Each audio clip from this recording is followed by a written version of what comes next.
first, maybe even try to go for a one-sided Mantis.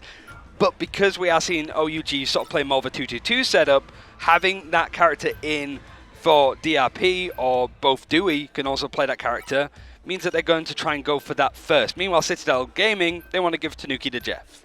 Jeff's on the board. That could also be a Ken Jeff as well. They've got the flexibility on this True. roster. They can really mix it up when needed. But we will see the Adam Warlock taken away from OUG, where they've started to creep it in themselves. Venom removed, though. You don't want to give either Enzo or Polly that Venom, as that backline dive can be extremely difficult to deal with, especially with the anti-heal. Molan currently hovering a little bit of a Psylocke of their own, so perhaps we'll see that kind of dive out of OUG. As Citadel, they're going to take away the massive rising star character of this LAN, the Winter Soldier.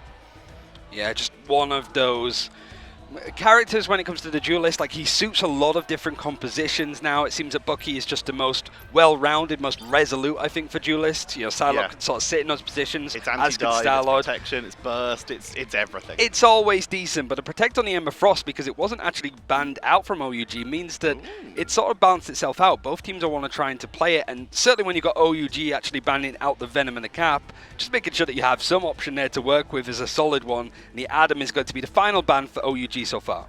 Counter Adams both taken out. Neither team going to be giving that up. Mantis slipping through the ban stage for CTG. OUG could try and protect it in this final spot if they wanted to go for that damage boost, and they do. Mantis all the way from start to finish. OUG picked that up, and now they can still run Psylocke. They can still run a little bit of extra burst damage if they want to. While they won't have that Winter Soldier, they've got plenty more options in terms of that quick blow up potential. And Citadel looks like we're going to be heading over to that Tidal Dirge team up. And Amor being hovered along with the Hela, neither of which being taken away currently. It would be for the first time. It feels, again, like we sort of were saying that Citadel, with so many teams moving away from triple strategists, that they were the ones, certainly from EMEA, that were still sticking to it, because Na'Vi went more for 2-2-2, Virtus Pro definitely preferred to sort of play that more as a standard setup, just because that's what their strongest composition has always been. So for Citadel Gaming, maybe using this chance, like whilst it is a group game, we're seeing in the round robin for Group B, there's not much stock added onto it other than seeding. Citadel using it as a chance to get familiar with some of the other compositions that we are starting to see here in Atlanta. That Citadel point is still going to be important. Not only do you need to get used to those compositions, you also need to be prepared once again for that seeding. OUG currently hovering something a little bit more aggressive. We'll see if that makes it out the door with the Thor and the Wolverine. There we go, swapping off of that. But there is a chance that is just for the Penny Mine setup for that extra armor with the Rocket Network team up. Citadel, much more stable here. They've got great range here. While they don't have Invisible Woman for the protection for the Hela, they do have the Zootopia backline to give them both incredible healing output, plus a little bit of pre-armor in theory if they want to do it. And they have backline harassment from Polly, of course, but this time on the Angela instead of the Captain America to keep the pressure onto OUG as Molan tries to step out of board, gets burst, but is going to be able to tank on through thanks to that Iron Bulwark. It's a bit of a switch around with how these teams idealistically have tried to approach them. It's Citadel Gaming trying to go for, like you sort of mentioned, the Zootopia backline, but very much these hit scan characters trying to go in for these fights.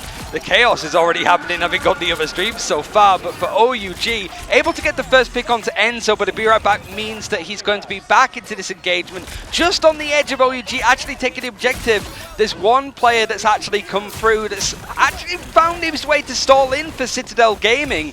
For OUG, however, they're just on the precipice of taking this point for the first time. Polly's able to tank on through. Quick update for the other stream. Chopper Bag just beat Envy in a 2-1, basically making it near impossible for Envy to qualify for the playoffs, and Chopper Bag basically secured. It comes down to those last few games, so make sure to check that out as well. But over here, Belio going to be picked off by Molan Rad on the flag of Spawn, going in with the Soul Rejuvenation, pushing on to the point to try and control this. OUG trying to get control, trying to show that they are still here to fight. If they can't qualify, they're taking you down with them. Alex falls, Ken falls, and they are trying to push back Citadel. Looking for their first series win so far in their group. So OUG were looking to be the team that was going to take the point first if it wasn't for Citadel just having enough tenacity to be able to fight back. It's their common identity, I suppose, something that we see consistently from them in EMEA. But for Citadel Gaming, having enough characters, certainly they can fight from a distance, means that Melio and Tanuki both looking to find flanks and crossfires from each other, and maybe some space for that Horn of Proteus to come through, alongside a potential damage boost from Alex now, as that Yarn Amplifier is available and ready to use for Citadel Gaming as they're trying to take back this point. The Cosmic Yarn Amplifier plus the Horn of Proteus is essentially a one-shot for anyone. Cosmic Yarn Amplifier going to be dropped a little bit early for the protection against Molan Brad with the Galactic Legend. It's enough to burn on through with them being taken down, creating once more one of those squids. Mash with the fate of both worlds, buying at least a little bit of time for OUG so they can contest this. But here they come with the Heavens Descent, Horn of Proteus into Melio, sieging away with the Goddess of Death. And OUG are routed. It's a nice combination. Polly's had a lot of his characters taken out of the pool from OUG, but the times that we have seen him play Angela have been perfectly fine, terrific even. For OUG, 52% on the board. Citadel looking to try and claw it back, and there is a Sonic Seduction available for Dewey, but not too much else. Quite a lot was used in that fight. And OUG, going the triple strategist, actually going for some Ultron play with Taro Cookie, with so many teams moving away from recently, not even nerfed, but like buffed in some areas, reverted changes for OUG's Ultron. The Rage of Ultron is going to be available for this next fight. It's just whether they can actually get a pick, as Citadel Gaming not afraid to go for this engagement. They're not sat back waiting. They're forward facing and holding with their own Psionic Seduction available for Enzo. A little bit aggressive there from Tanuki, is going to get picked off. Melio goes down at the same time, both getting caught out here. Tanuki will revive at the Battle Rebirth Beacon, means they can keep this pressure on as Polly is forced to back up. Able to find the pick with the Assassin, down into the Icarus Axis, and takes out Molan in the 1v1. Side Seduction is going to be used from Enzo. There's a Nits Jeff from Ken that's also trying to see if he can grab onto anything. Dewey's looking in for that fight. Speaking of which, Ken now just in the back line, trying to give some support and some cleave healing for all of the people are now on the objective, as Tanuki has found himself too, alongside Melio. That's half of the roster down for OUG. Not able to get any progression onto the point. It's looking at Citadel Gaming might have to force out a portal play from OUG to actually touch. Yeah, Molanran is going to switch over. DRP utilizing the Emma team up there to just make sure they can avoid Melio shots and land the final hit. Portal is forced out from Molan Brad to give OUG one last chance on this defense at the first point as they're trying to zone away Citadel, but Tanuki and Ken are just hanging out up here with the double fish on the high ground to siege away. Push up from Molan to try and create some zoning potential. Enzo gets locked down, who's currently holding the point for that. 99 overtime beginning to tick down. Mash with the fate of both worlds. No defensive ultimates yet ready for Citadel Gaming, meaning that we will start to see OUG creep ahead in terms of the sustain, unless the burst comes out. Tanuki takes down Svolb.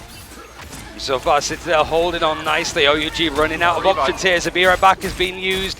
Heaven's Descent has found Polly. Another pick in the end as Vald. Nowhere near having the invisible boundary, but there's just less people on the board for OUG to keep that front line alive. Taro Cookie is very low on HP, and the Yarn Amplifier is going to allow a little bit more damage to be thrown out.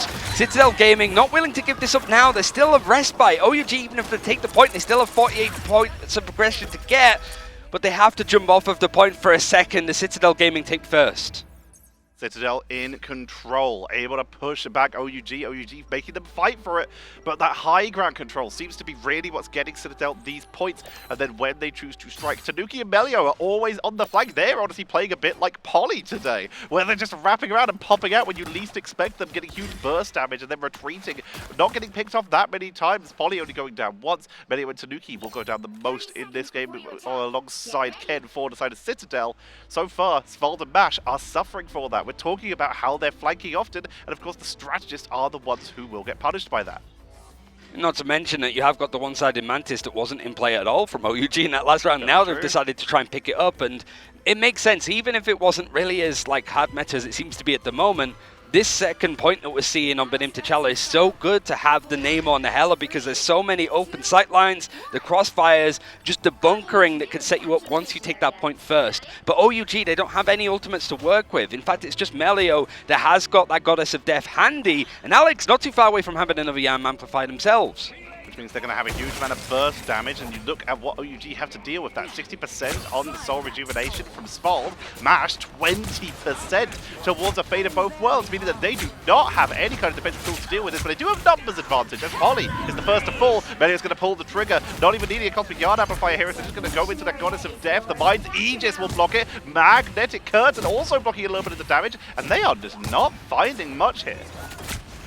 No, it seems that just losing Polly out in that fight just sort of took some of the wind out of the sails, and even Melio gets taken off from across the map. Bierback is going to bring him in, and Polly now returning into this engagement after going down first on this second point, able to find a trade on the other side. Soul Resurgence used then from Svalve. 2 of your teammates have just gone down, including you. So OUG maybe having an opportunity there to try and punish Citadel Gaming, it flounders. Citadel continue to live up to their name, creating an enclosure, moving up to the high ground and raising the drawbridge, trying to make it impossible for OUG to step back onto the point. Aggressive ultimates now available for OUGs. They have Goddess of Death and that Horn of Proteus, which is matched by Tanuki, so they do have an opportunity to try and get through this, but they have to make sure that they can try and get it when Citadel are on the point. But Citadel, their composition is built around not being on the point. It's built around just picking you from the sides, and that's exactly what we're seeing. They're all completely spread out. Yeah, just having your vanguards be so pushed up and aggressive, both strategists being high mobility, able to get you in and out of fights as and when needed, and then your 2 duelists just sat 2 postcodes away, being able to do chip damage from a very safe position. I wonder how many eliminations have gone against Melio and Tanuki at this rate. Enzo, though, takes the full brunt of it, but it seems to be the common thing that happens for Citadel Gaming. If there's one pick that goes against them, Polly somehow finds another on the other side. OUG's hand was forced there as the Jeff came in from Ked, was avoided by Bash with the fate of both worlds, and that meant that OUG had to push up, and they've already been able to get 2, but they have not been able to flip the point. As the portal comes back in, Citadel, they don't want to give up a single percentage here. They're just going to be able to reinforce it. Polly will be able to come through that portal quite quickly, so as Enzo stays up in this fight, which he will not, there was a chance they could contest this. It looks like OUG might finally be able to flip this. Evans instead, Horn of Proteus into the backline, but Tanuki is the first to fall here. Mola with a perfect angle. Melio goes down, damage output is just removed from Citadel, and OUG are finally able to get the flip at 75%. There seems to be a nice combination there with that Heaven's Descent Horn of Proteus, but then you had the Yam Amplify. Actually, it was the Horn of Proteus on the other side. Actually, Polly got everybody tied down, and Molan used it as a counter-attack, because then Alex was a little bit late with the Yam Amplify. So at least there's still some stuff for Citadel Gaming to work with as they try and retake this point. But it's hard enough. With everything that you just mentioned about what makes Citadel Gaming's comp so good, it repeats on the other side because it's pretty much a mirrored composition for OUG to be working with too. The difference being they don't have a Jeff, as an example, who can also assist in those flanks, but what they do have is the Mantis to damage boost that Hela, keep that pressure on. Melio, though, is going to Astral Flock aggressively onto the point. Goddess of Death dropped down, and suddenly they're completely vulnerable, going to be taken out here. Polly, though, was able to use the distraction to take out Spawn, and Enzo takes the 1v1 versus Do. Ked is up on the high ground, sending in the Joyful Splash for as much sustain as possible, and while we did see Citadel come out pretty well in that fight, they weren't able to take any positioning. Alex brings back Tanuki. It's Jeff! Assassin's charge! Taro is down! And they're into the backline looking for Mash, which they will get. But can they get away with it? Tidal Dirge for the anti-heal. Anti-heal a map heal is just going to yeet them off the edge. Smash that actually got a win over Citadel Gaming in Stage 2, playing for Chopped. The revenge with Citadel is a little bit later on in groups. And that fight is going to go the way of Citadel Gaming. There's still that portal play for OUG. It was Enzo that used it before on the other side, as now we're getting towards like 90%. OUG having a lot to work with if it can stall out these kind of fights, and Dewey's going to be the one that swaps over to go for a final touch of second. Could be the final touch of this first map. For one last portal, they're going in for a flank from above, portal onto the point, but they're getting zoned out. Polly and of course Keda keeping the pressure on, leaving not much of an opening. That harassment, if Taro's not sieging, then where's the reinforcement? But on the actual point, Polly is dropping low here. Molat is creating a huge amount of a distraction here, but it's picked off into the squid. Horn of Proteus, Melio double, setting up beautifully, and suddenly the numbers for OUG aren't looking that good. There's no BRB. Fate of both worlds will buy him a little bit of time, but the silent seduction will potentially pull them in. Media M finds no target as Enzo goes into melee. Carbon Crush to lock him down. Heaven's Descent! Tidal Dirge prevents all healing, groups them up, and we will see OUG burst off the point, and they are taken down. That is going to be map number 1 to Citadel Gaming. Yeah, Citadel Gaming, we've sort of known them as being pretty good at domination, but this event, certainly the last couple of days, has not really gone in their favor, with all of these games pretty much going to full best-of-3 series. But here, able to win up against OUG, who's been pesky in the right areas, and doing it in a different style. We've been seeing almost Tanuki exclusively on a strategist with these kind of setups from Citadel Gaming so far this event. Now that we see that sort of 2-2-2 setup with the Hela and the Namor, it's looking a lot sharper from him, and OUG not really having too much of a response. Eliminations, it's a complete difference. You can see that while the eliminations are different, the actual amount of times people were taken down is mostly even until you get to the strategist, and that's where the difference is. Alex and Ken are staying safe while joining their teams on flank. The power of this kind of Zootopia backline, where you can be so mobile, follow up when needed. You saw Ken there in that last fight for a bit, just keeping Polly healed up while fighting on the point, and then just quickly retreating to rejoin their team, and that's where the value is coming in. 21k healing and 25k healing compared to 12k healing and 26. While Mantis healing output is a little bit lower, there is still, of course, the need to make sure that your Vanguards are topped up. Yeah, they were also on a different strategist because it was 3 of them as well, as we saw Taro play the Ultron. So, yeah, even then it still seems pretty small for Svelte. Still doesn't add up. Yeah, it's where you're going to try and find those picks. But so far for Citadel, being able to actually show a different side than we've been seeing, able to sort of show quite a lot with the different compositions. Not that I ever think the Citadel are like a one-dimensional team, but it's just that what they've been playing so far has been very standard for them, which maybe is a reason why Na'Vi and FlyQuest were able to get such a good read on them in the end, like knowing what map Citadel would like to take you to with Yggdrasil, knowing the kind of priorities they put in the draft and trying to get a one-sided Jeff. Citadel Gaming using this game, which really only means for seeding, as a way to try out stuff and show that they aren't just a one-trick pony that they might be seeming at this event. It's really good to see Citadel starting to spread their wings a little bit. We have seen them play like similar competitions to this, but like you said, they are evolving, they are changing throughout this, and honestly, over Ultra Gaming are making them work for it as usual, but Citadel, this is very strong looking in terms of performance from them. I imagine that OUG have been loving to go to Midtown, but that's not a bad map for Citadel Gaming either. They love a sort of nighttime brawl over in the streets of New York, and it's been a map that's gone well with them for the most part, albeit we've not seen that much of it in Stage 2 in comparison to Stage 1, where it was one of the maps that actually qualified them for the mid-season finals. So at least there it's like OUG, they have the choice to take us somewhere a little bit different, see if they can maybe throw in a curveball, knowing that Citadel Gaming's results on Jalia haven't been great. Maybe that's a choice. Maybe that's a choice. It could be an option, like you said. Well, Jalia hasn't been their best performance, that could be, but we haven't seen it as much from OUG, so we've got a lot of flexibility when it comes to that. We're not even going to make you wait. We're making up for the time that we had in those previous series on some of the other days where we had some teething issues, and we are just going to bring you straight into it, and it is going to be Midtown. OUG, like clockwork at this point. Yeah, Citadel Gaming haven't played it so far at this event, but usually they would go to Yggdrasil for one, but also it is just usually like the convoy game mode full stop, whether it's Araco, whether it's Midtown. That's always worked really, really well for Citadel Gaming, no matter what. It just seems to be the way that they're able to just keep stalling fights, keep Polly standing on an objective for 7 minutes, those kind of things. They have but also strategies as well. Yeah. So, fair play to both the teams, because there's only really just bragging rights for OUG and Citadel to play for. Citadel for seeding. Both teams are like, let's just go into it straight away. Let's not wait around. We don't need to talk strats. Let's just send it. Tanuki, don't tease me with that Black Panther. We have not seen at this event so far, as it seems to be Daredevil and even for one game Magic who have taken the role of those melee duelists in these first setups. But this is the map where OUG have been busting out the Iron Fist basically every single time. Are Citadel just going to ban it out? Because at this point, that Iron Fist has been problematic, and while some teams have dealt with it, you don't get a lot of chances to practice versus Iron Fist. But now, though, we're sticking standard. We're not going to see Mantis on either side. But Citadel, they could guarantee themselves a one-sided Emma Frost here. A Protect on Magneto first is something, I suppose. For DRP, I'd say mostly, but I feel like Venom would be such a... Shields for Iron Fist, potentially? Probably, or just to go for the mitigation, protect the president as much as you possibly can.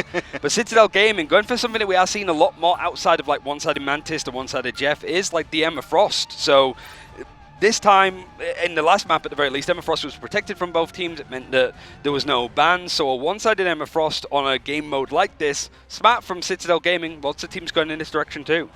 Captain America going to be taken away. That is, of course, the Poly special. Salute in chat. And there it is! Well deserved. Finally, we have seen Molan Ran force the Iron Fist ban here at the Grand Finals for Marvel Rivals Ignite. Love to see it. We love it when we start to see those real special picks getting banned away.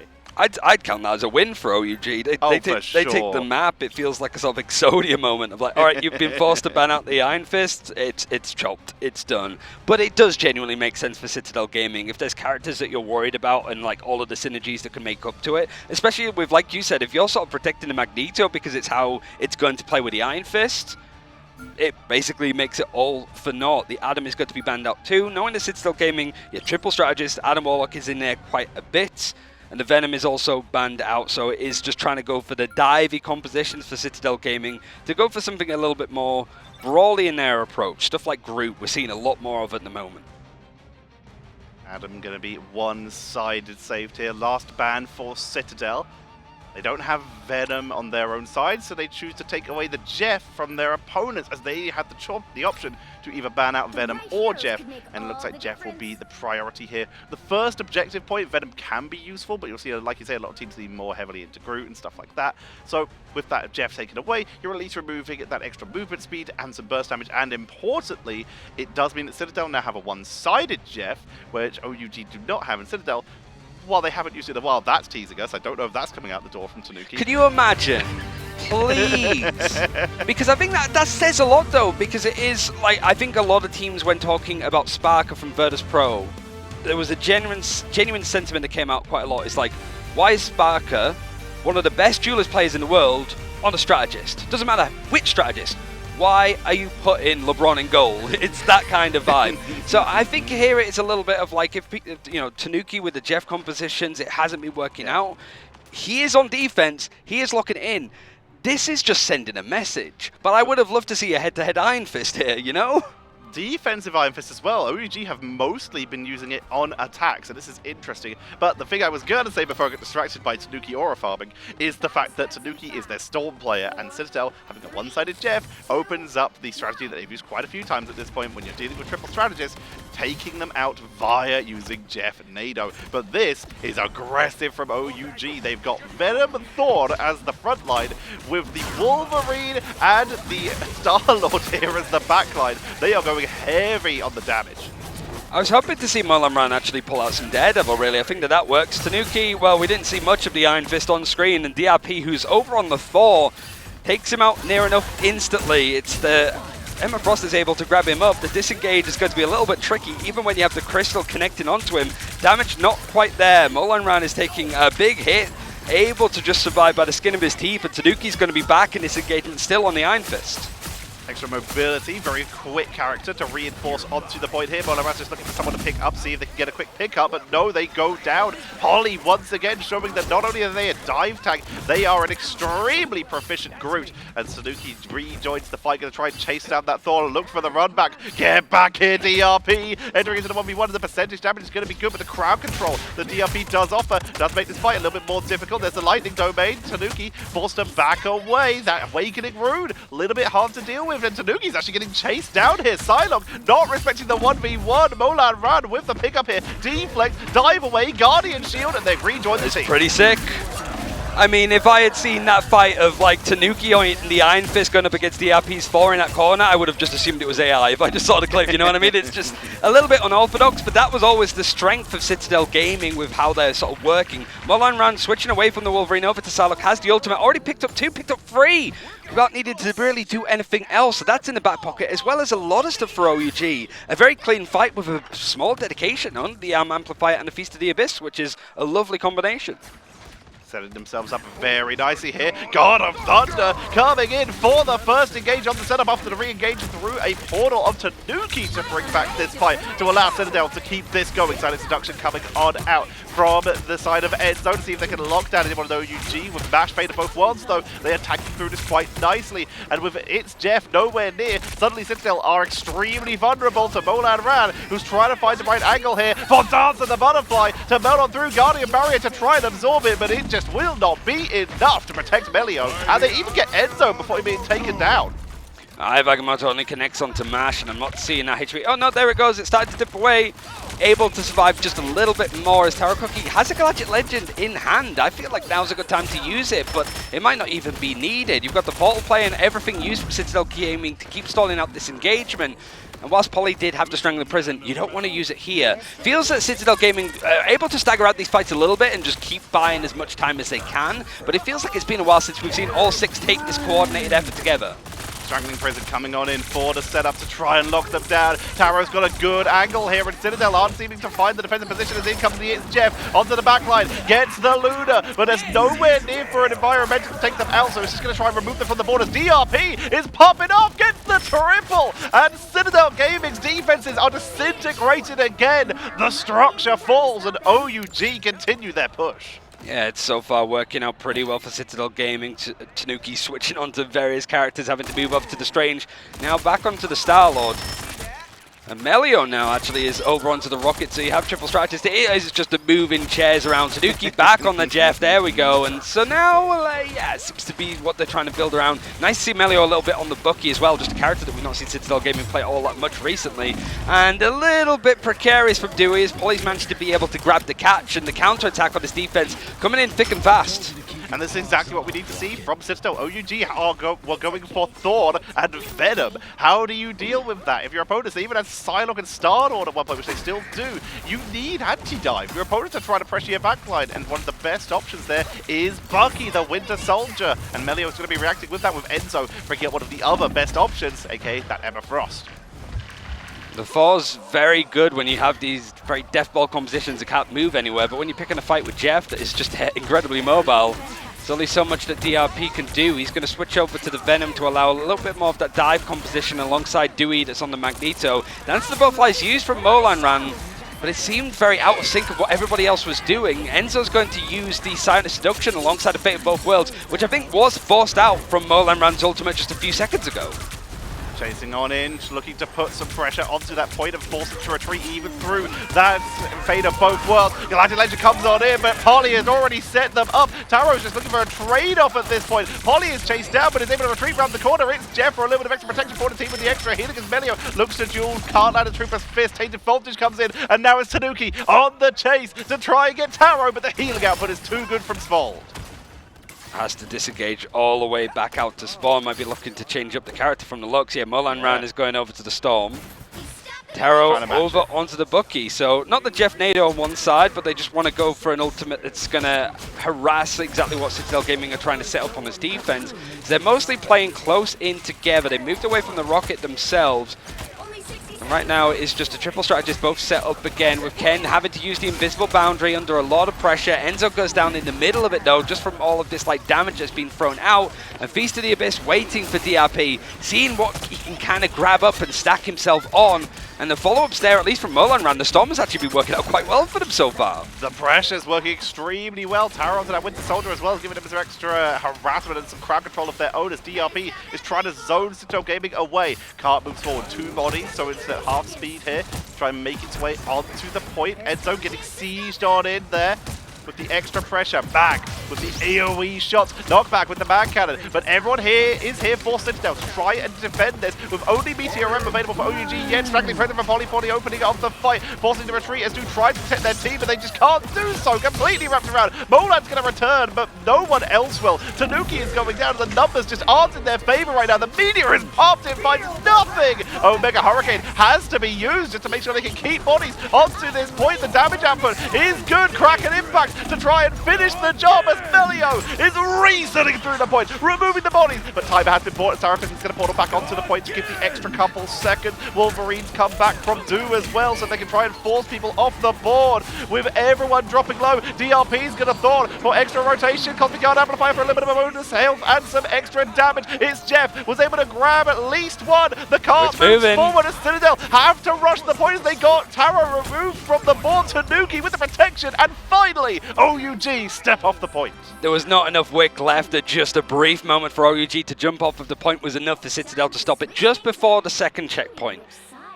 And I guess at this point it is a case for Citadel Gaming to try out some different stuff now that they're going back to the kind of more standard thing that we've seen from them. And this is what I wanted to see. We saw a glimmer of the Daredevil off Tanuki on Yggdrasil's path. I think it was against FlyQuest, but we haven't had the chance to cast it so far. It would be nice, Tanuki, I would say. Would be cool to see any just of the interesting melee characters as they sort of fell off. We actually saw a lot of magic during our actual Ignite stage. Yeah. But that was the main one. We didn't see much Black Panther. We didn't see much Daredevil, obviously, because it came out after our stage ended. So if we're getting to see that, I will be pleased. Well, it's like I think back to the first interview that we had with Enzo after the first Citadel Gaming win of Stage 2. And he was like, one of the things that we really wanted to focus on when we came fourth from the mid-season finals is we need to be good at any character because any character could be meta. And I remember them making very quick adaptations to what the enemy team were running. Just very quick, like, okay, they're doing this, and it kind of counters our composition. You go this, I go that, bing, bang, bong. They managed to sort of turn paper into rock against scissors. So it feels a little bit like Citadel Gaming have sort of had this general idea of what they wanted to work with, but it's been a little bit firm. Now, there's no better time to just show out a little bit of Daredevil. Like, we all expect Tanuki to be able to play it. He's going to go for the Iron Fist because he definitely wants Merlin Rand to be feeling it a bit more. Who's playing the Thing, which is essentially Iron Fist, right? It's pre-Iron, it's Rock Fist. Moving on to the backline. Ironically, the Thing's Carapace is actually stronger than Iron, canonically. As Tanuki is forced to back away, taking a big chunk of damage, but will be healed up and be able to pre-armor up with that bonus health from the meditation very shortly. Bolak coming on in with the anti-street charge, but is going to get caught. But one of the few things that can lock down the Thing, that Karma Crush, going for the Fantastic Force team up for a little bit of bonus health. Do is also charging in here. They went very aggressive with their front line here with that Captain America Thing combo to try and prevent Citadel from just pushing forward, pushing on through. But Tanuki has found Zoo, who will return at the Battle Rebirth Beacon. The extra bonus damage is going to be pretty useful here. The Straggling Prism will, however, set Citadel up for the final push. And with the It's Jeff, everyone sustains as they were dropping low on the point. It's such a good POV to be just watching Merlin Rand just absolutely squaring up. Buy one, get one free with these fists, and the Globbering time is going to be used. But the Invisible Boundary is going to silence it, as well as that Silent Seduction is just going to take him out of the server. OUG holding on for a good amount of time in this first point of Midtown. They still obviously have like the Strange Portal and stuff to work with, but Citadel Gaming cleaning up house with big dedications with some of those ults. Pushing on through. Portal from the side of OUG not going to be utilized here. They do have Karmic Revival built up though, so they can go in for one on-foot defense here and then potentially portal back, and Strange was not bad out. Trying to push up onto the point, the Street Charge once again, trying to zone away Tanuki with all that extra mobility. And they're almost already built up towards that Clobbering time, because it was good at the half cooldown, but that percentage damage is proving to be very difficult to deal with. The Straggling Prism onto the point of the Kraken. If and for the resets, Tanuki got Taro Cookie, which means that Cocoon will have to be used. The Karmic Revival's already out though for the revive, brings back Mash, and Tanuki is trying to chase down Stragglers after they come out of that Adam Warlock Karmic Revival onto the point. The mobility is huge, but the evasion is effective. Small can't escape forever though. Clobbering time will come out, but it feels like they're delaying the inevitable unless Freedom Charge comes on out for the bonus health. He managed to survive with a little bit of help that was coming in from Ken. It's in that engagement with him. It's Jeff is available, might not even be necessary, as the point is pretty much on the edge of being touched. Now the portal is going to come out from Taro, but there's not too much there to try and stall it at this moment. I think the Invisible Woman is going to have to be the one for Mash to keep things going for the time being. The Arm Amplifier thrown on top to allow a bit more damage, and enough actually for DRP, who switched over to the Wolverine. You got Black Panther in play. This is just like a bingo card of all of the characters that we've not seen yet. The delay is good, like you say, the Black Panther coming on out to just try and push onto the point. The damage output is good. Mash takes out Melio, and Do, after getting that hold, is just immediately retreating. You cannot use this BP for a full defense, so they're retreating back to spawn with the hypermobility they have and move back to the cap. Oh man, just... I mean, this is what you want to see in these kind of games, really. OUG trying to pick up a map, and Citadel Gaming have struggled to sort of get their wins in a 2-0 fashion.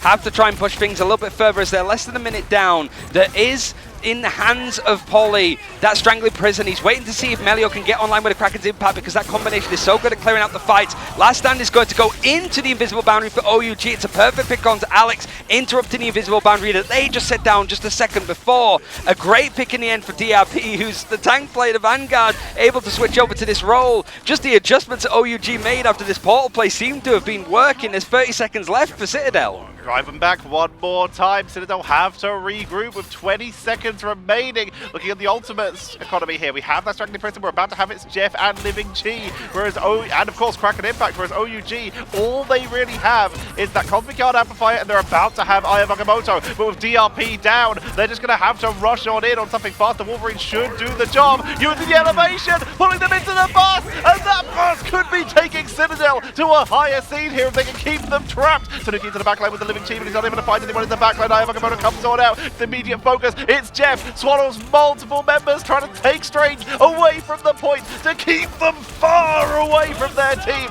But we're still seeing a lot of interruption from Due with that freedom charge for the bonus elf onto the point. Mona's up to 50% on the Karmic Revival, which could be enough as we see Tanuki fall. Citadel are dropping low. They have no defensive abilities, whereas OUG, they are healthy. They are holding. Enzo is down. Tanuki is down. Polly is down. And Due is charging through. And Freedom is pushing onto the point, and they are locking down Citadel. Sweet Christmas, what on earth is going on? That was a dirty way for OUG to be able to take this map. Citadel Gaming definitely going into it with a more lax approach, you could tell from like the Iron Fist, but OUG, that's either one for the record books or that's one to delete the VOD for. And me right now, Tetra, I can't decide which is which really. A good way for OUG to take a map and potentially take their first series, but playoffs is out of reach for them, and Citadel Gaming unable to go through the stage with a 2-0 win.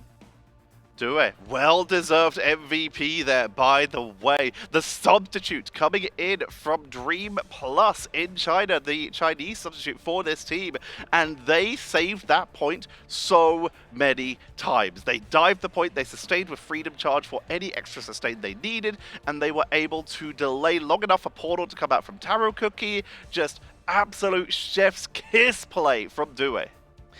You got DRP as well. It's high up on the eliminations of final hits. It was a little bit of a musical chairs, I think, on the roles that the team were playing at a point. But considering that this is just a slapdash team that's been put together for Over/Under to sort of replace some of the players that were unable to make it, the synergy is there. These guys could do very well if the Ignite is coming back for 2026. Maybe this is a team that you want to be looking to pick up. But at the very least, I think for like DRP and MASH from EMEA, we know well, like they're showing it like, when it comes to OUGs next year, potentially, like, yeah, we can play at all sorts of teams. We played with like 4 Chinese players and we took a map of the Citadel, you know? But I think for Citadel, it's a case of trying to make this 2-2 work a little bit more. But there were instances, right at the end where we see the Strangling Prison used from Polly. Melio did have that Kraken's impact. It wasn't used for whatever reason. Maybe they felt that the fight was easily won, so they didn't want to dedicate another ultimate to it. But there's definitely those like bits of synergy that you would sort of expect to be in play. Non-existent. It's odd. It's hard to really gauge what Citadel want to do. And it has been shown in their matchups as, once again, Citadel continued their theme of every single series they've got into. They have dropped at least one map, in some cases 2, of course, in the ones that they lost. Citadel have yet to get a clean series, and that is going to continue. They're still feeling it out, it feels, but you're running out of time. Yeah, you're in the playoffs, but that just means there are even less games available for you to really just try and fix up these issues before you have to start playing against the best of the best, which they already are, because this group is terrifying.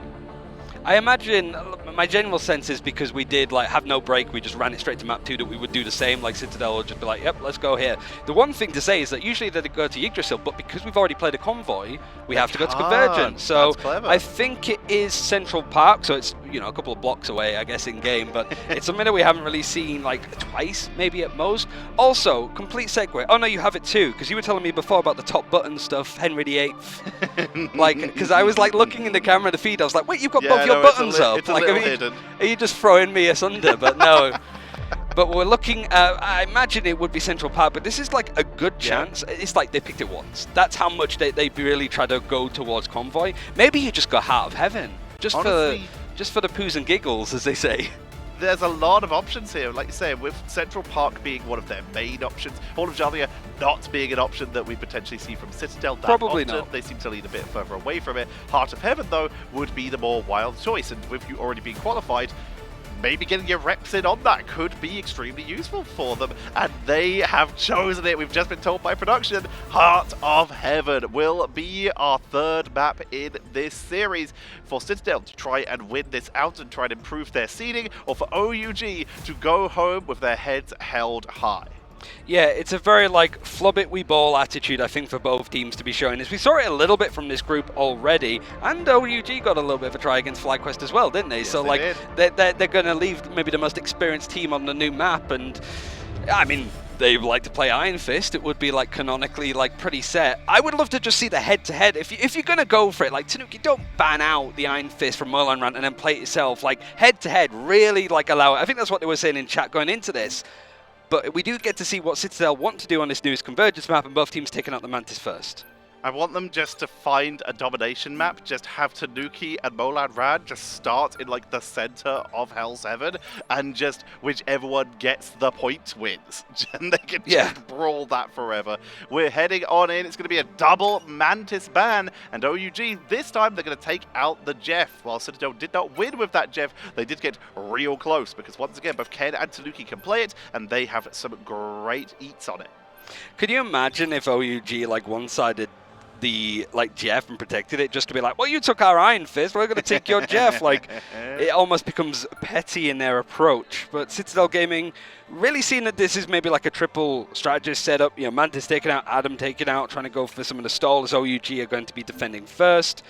And even a Jeff and Captain America, like OUG very much respecting Polly's Cap, making sure that that's not going to be in this series at all. Very fair. And that Captain America, it's a good map for them. There's a lot of verticality. The Cap can actually jump. That's a little bit harder for some other characters to traverse. Once you get to that second point, that can be extremely difficult to deal with. The Jeff going to be taken out on both sides, like you say, so we're not going to be seeing any shenanigans with the fish. And it also does lower the value of Venom at least a little bit, but never fully gone, because Anti-Heal and Feast from the Abyss is a great setup. With any kind of setup with something like a Psylocke, which has not been banned out from either team, it's essentially a one-shot on whoever they want. There's too many options in terms of banning that out, so I expect Venom maybe at least targeted by one of these teams. We'll have to see, as Invis will be protected by OUG.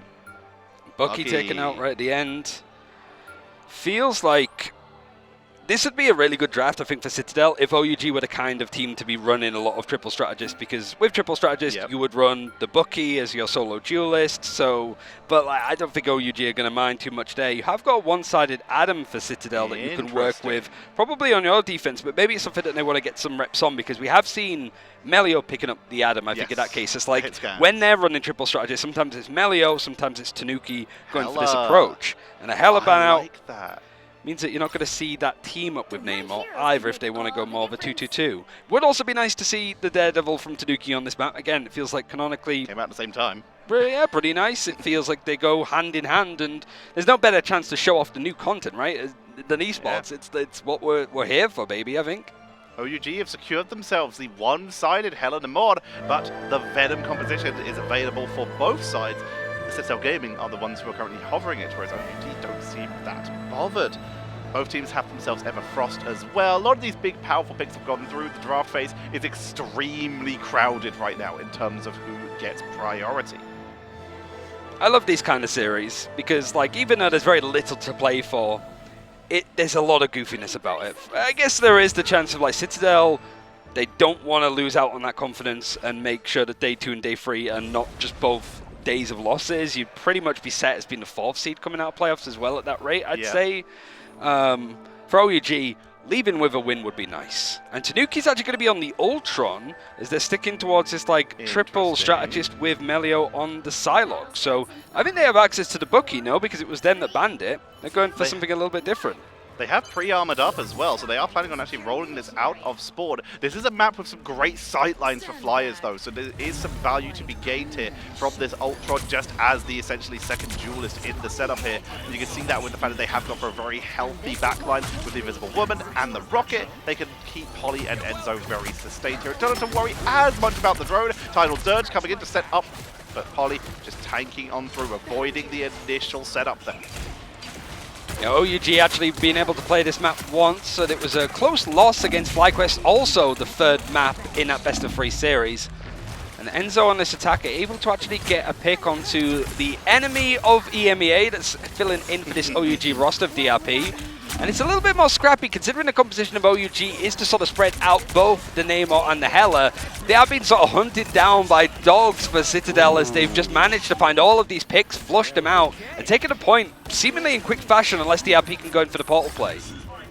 Tanuki's going to be set up beautifully for this as the portal's going to come in for one last defense, utilizing the miss as a place to retreat if need be for that defense. A camera went through the portal, Ipsy Daisy, as Mash is going to get that healing output to allow DRP to try and step on through, but Citadel still have control. They have that Rage of Ultron as well, so they can create a choke point on the doorway, but they might not need to, because one by one, we're starting to see OUG members go down. Invisible Boundary has to be used just to try and sustain this retreat coming out of Citadel, as they're going to burn Cosmic Guard, Amplifier, and Rage of Ultron for huge burst damage. They chase on in, Ken even getting stuck in on the action as Citadel break open that first point. Only dedicating 2 ultimates in the end and holding on to 4 others. OUG, this composition, like, that's why they protected the Invisible Woman as well, because you can put these like barriers up for Hela and Namor to fight from distance, but Citadel Gaming are going to close that distance out quickly and fight you on point.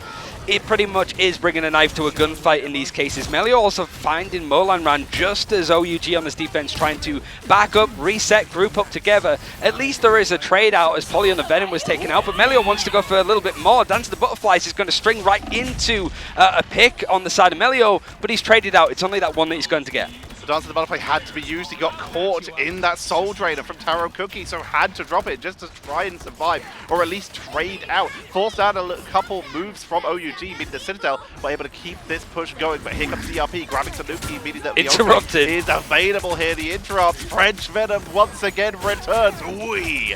As Du is trying to go into the Diamond form to duel out once again with Enzo, but can't find the first setup here as both teams are just sort of posturing, regrouping. Dance of the Butterfly with the Silent not yet available. Silent Seduction comes on out. Alex Invisible Boundary keeps the team topped up as Melio is just continuously on the flank. Yeah, this fight has pretty much been non-stop so far, trying to work out where these engagements are. How about just everywhere across this attacking side as the objective is starting to move along? Now Dewey is being pulled into the fight for Force Physics. He doesn't have much support when it comes to the engagement, but he's trying to touch the point, stall things for as long as possible. And now it feels that OUG are just kind of one by one trying to sit in as much as they possibly can. Even a Horn of Proteus dedicated, able to take out one of the strategists, but a Rage of Ultron from Tanuki is going to be used. The Invisible Boundary trying to hold on for Svald. But this is just a brawl happening so far, Tetcher. It is a brawl, but it once again seems to be very similar to last game with OUG just throwing bodies to buy time. But the fact is, last game that worked. So the going in with the fate of both worlds for that extra save. Melio finding Mash once that expires, and that's all the defensive abilities for OUG going to be utilized. But here comes Angela sailing past as Due brings out the Angel of Heaven, who will get taken down, and second point is also achieved for Citadel. Yeah, it was just a drive-by jump scare, I think, for Dewey. It's now gone back over towards the Emma Frost. And we get to see a little bit more of the object of the map, because the last time we saw OUG play, they were only able to get just before that second checkpoint. So a finish out on third would be a statement for Citadel Gaming to be making. They chose this map. They want to show the world exactly how they play on the newest Convergence map so far here in Marvel Rivals. And the Silent Seduction is going to allow Enzo to create a little bit more space for Melio, who's coming in with the Dance of the Butterflies. A couple more picks in their favor, and OUG just losing out 5 players very quickly. It's a complete team wipe. Once again, the backline is taken away, but it is going to be delays. DRP continuing the OUG tradition of throwing bodies at the point to buy time and just keep the delays going. That was essentially a full team wipe for Citadel, and the car barely moved because someone was back there causing problems, causing delays, and that is going to allow OUG to respawn, group up, and Iron Fist has made the return once again to a thematic map. All right, Tanuki, you know what to do. To be fair, he is on the Ultron, and he is also about to have Ultimate too. But you're right, it's almost like OUG sort of know how Citadel Gaming play on their defense, because Citadel love to just try and force out as many fights as possible when the objective has to start moving. Rage of Ultron going to be used, shooting down and takes out Mash. But the Iron Fist of Molan Ran not afraid to just go toe-to-toe with Polly, going in for the fight and in the engagement. Feast of the Abyss is available if he wants to try and get a little bit of respite from the onslaught of damage that he is taking in from these melee characters. Jan Amplify is going to make it a little bit more scary in the end as Melio goes down. BR is going to bring him back into the fray very shortly, but it might bring him right back into this Goddess of Death. Living Chi to try and focus on down, takes out the Cosmic Yard Amplifier of Citadel, removing a lot of their sustain. Goddess of Death, though, was not able to find much value as they were taken down. Alex picked off on the backline. The lockdown, though, with the Carbon Crush, but they still sustain on through with the block and the extra sustain piece of the Abyss for the bonus damage with Dance of the Butterfly to burst on through. Do falls, Mash falls, and we're starting to see OUG melt here. Molan is trying to escape, but just cannot get away. Returns again, and we're seeing OUG just being picked off, but they are still just throwing bodies at the point, but for once they cannot reach as Citadel achieve the triple. And do it with 2 minutes left on the clock. That feels...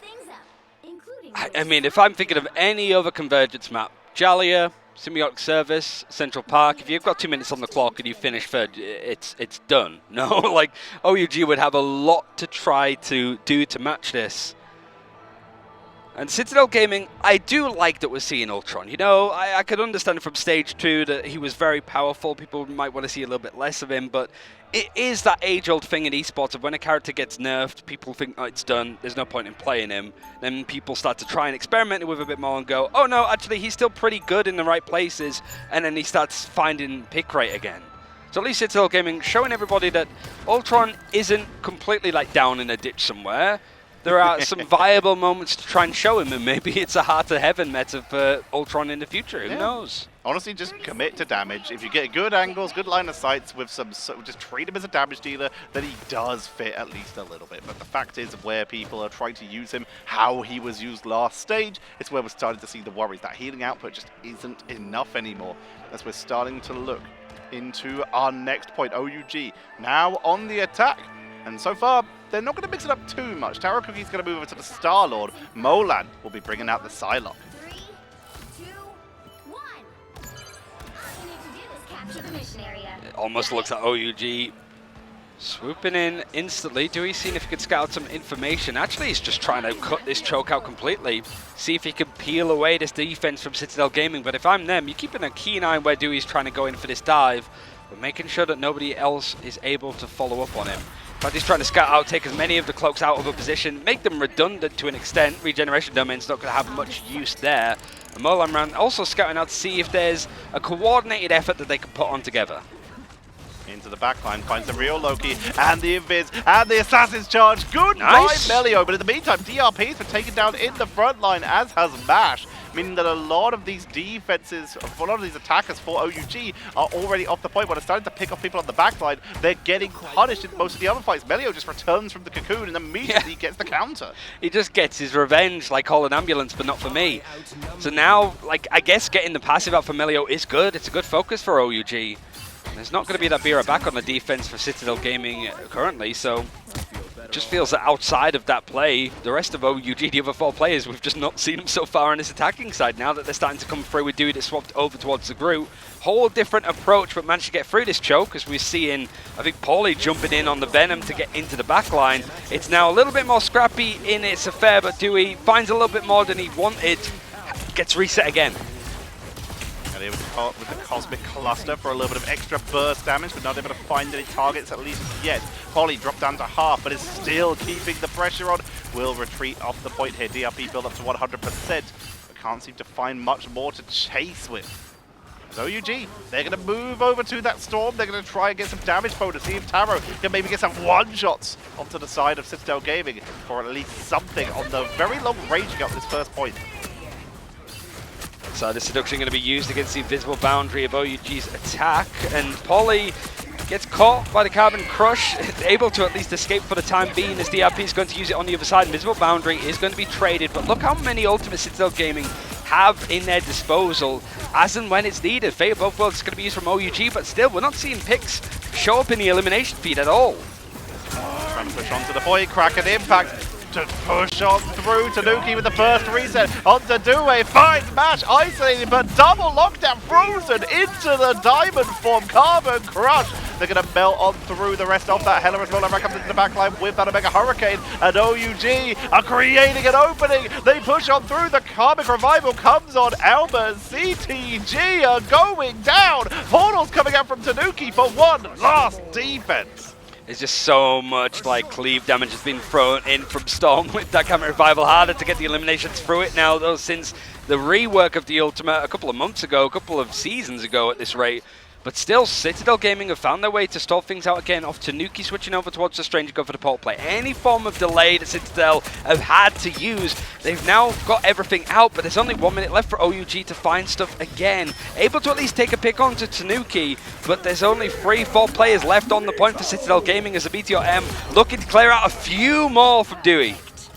And finally, OUG will grab this first point. Citadel Gaming forced to reset, regroup, and set themselves up for a second point defense. Winter Soldier for Tanuki. These tunnels can make it very hard to dodge that bionic hook if you are not careful. OUG continuing to run this storm, it seems, for the moment, making the most of that damage boost on Taro Cookie. It seemed that when we saw Citadel Gaming attacking, it was just a lot of fights. Not really set positions, because I guess they've not really been defined yet. Oh, you don't certainly want to show them in a seeding game like this. Molan ran taken out early, and as a response, OUG a player down. Want to use that Sonic Seduction, see if they can trade something out. Unable to. Polly actually takes it now to a 4 versus 6 in favor of Citadel Gaming, and they've not really had to use all that much. OUG floundering, trying to use ultimates to rectify it, balance the bugs as much as they possibly can, but nothing is working. They're losing out on players, and Citadel Gaming stalling out. Invisible Boundary expiring, allowing Polly for the pickup here, but only Scold has gone down for OUG as Taro finally falls just before Mashka, but have potentially saved them with that fate of both worlds as they were close enough to each other. And we're seeing, like you say, a spawn hold coming in. OUG zoned away from the car brutally here. Finally going to go for the opening with the Omega Hurricane into the backline of Melio. Needs to get close to his team to get a soul bond off, but just won't reach in time. They do have the Cocoon though, trying to stay a little bit further as they try to chase down Storm onto the rest of the point fade of both worlds to keep Molan topped up and allow this push to continue as Enzo is getting a beautiful Psionic Seduction to split the attackers in two, but CTG can't find the positioning. Alex drops low, but they're still able to trade out onto Taro. Yeah, really nice ultimate from Enzo. It didn't lead to any eliminations in the moment, but it's just given Polly and Tanuki the space to isolate the picks one at a time. OUG was very much a Route 1 approach when you have like Molan ran with the Omega Hurricane, just try and isolate the right target with Melio, right? You don't know if he has Camera Revival or not, if he has Life Cocoon, you can force that out. In Citadel Gaming, their natural reaction was to split. When you mentioned Tetcher, like grouping up together to Soulborn might have been the play. Maybe it wasn't available, hard to gauge. But Enzo, just as OUG was starting to group up to go for another fight, they've lost 2 players in the time that I've sort of mentioned it. So now there's just less than a minute for OUG to keep on pushing. And using this invisible boundary now means that we might not see it at the end of this map. Even if they get a wipe here, this Comic Revival, Invisible Boundary and Cosmic Yard Amplifier for the side of Citadel. They have every defensive tool, and OUG cannot afford to be jungled like this. The advantage they have, though, is that they're right next to their own board, putting their classic throw bodies at the point to buy time and overtime will give them a little bit extra. Tanuki will fall. Will we see Melio in position for a Comic Revival as Alex has also dropped quite low? So they're just going to let Tanuki and Polly go down and just wait, reset, and take their time in overtime. They don't want to burn abilities before OUG are forced to be desperate. Molan over to the Iron Fist, though, is going to take out Melio. No more Cocoon. And Cosmic Yard Amplifier has to come out because they realize if they're too lackadaisical about this, then OUG is just going to push on through. Got us a death from Taro. It's all of these players are hidden into the alcove, but he's still able to find 2 as the touch was still attempted from Citadel Gaming. It's a fight won in the end from OUG, and whilst Melio does have the Comet Revival, why use it now? You've created so much time and space, you've forced out those fights for so long. The objective in overtime still needs to travel what looks like double the distance that you've just covered. Moving into position, like I say, Citadel setting themselves up for one last defense, moving it together. They have Comic Revival, but they did use Invisible Boundary and Cosmic Yard Amplifier, and Spald does have Invisible Boundary. Enzo's going to open it up with the Silent Seduction to see if they can get some lockdown onto the backline members, see if they can set this up, even if they can stun out Molan. That would be huge, but that percentage damage is a lot onto Enzo, but they're still able to try and turn that round. That Invisible Boundary is used extremely early from Spald, but if Molan can get into the backline, if they can sustain through this, it could be huge. Here comes Living G into the backline. If they can take out Melio, that removes the one defensive tool the Citadel have left as Polly is going to be the first to fall. Alex charges up and G just gets the invisible boundary off in time, and Tanuki with Kraken Impact for the finishing blows can burst through, and it's not even needed yet as they're continuing to push them back, but OUG not giving up yet. Due is on the point, holding through. They take out Tanuki again, because we can't amplify it. Karmic Revival to bring back Tanuki up to the point, as overtime just trickles down. Due has to hold it with Meteor M, but it's completely surrounded, and we see Citadel bursting through OUG. They secure the point, the map, and that extra point in that bracket that might have got them a better seed. It means that OUG are leaving the group stages of the grand finals without a series win, but they definitely need like the salutes, the claps for the effort that they put in, and just the spectacle that they've been giving us so far. Citadel Gaming would have preferred to have taken this seeding game, this like almost like Nottingburg over series for them, to take it cleanly, to be able to reset and get ready for playoffs starting on Friday. But they got to show us a little bit more, different compositions, different ideas, and obviously different maps too, with Heart of Heaven being picked from them for this final map of the best of 3. Citadel Gaming, they have been a little stressed with how this tournament's been going so far, and I think that something we should bring up a little bit here is Citadel have been one of the loudest teams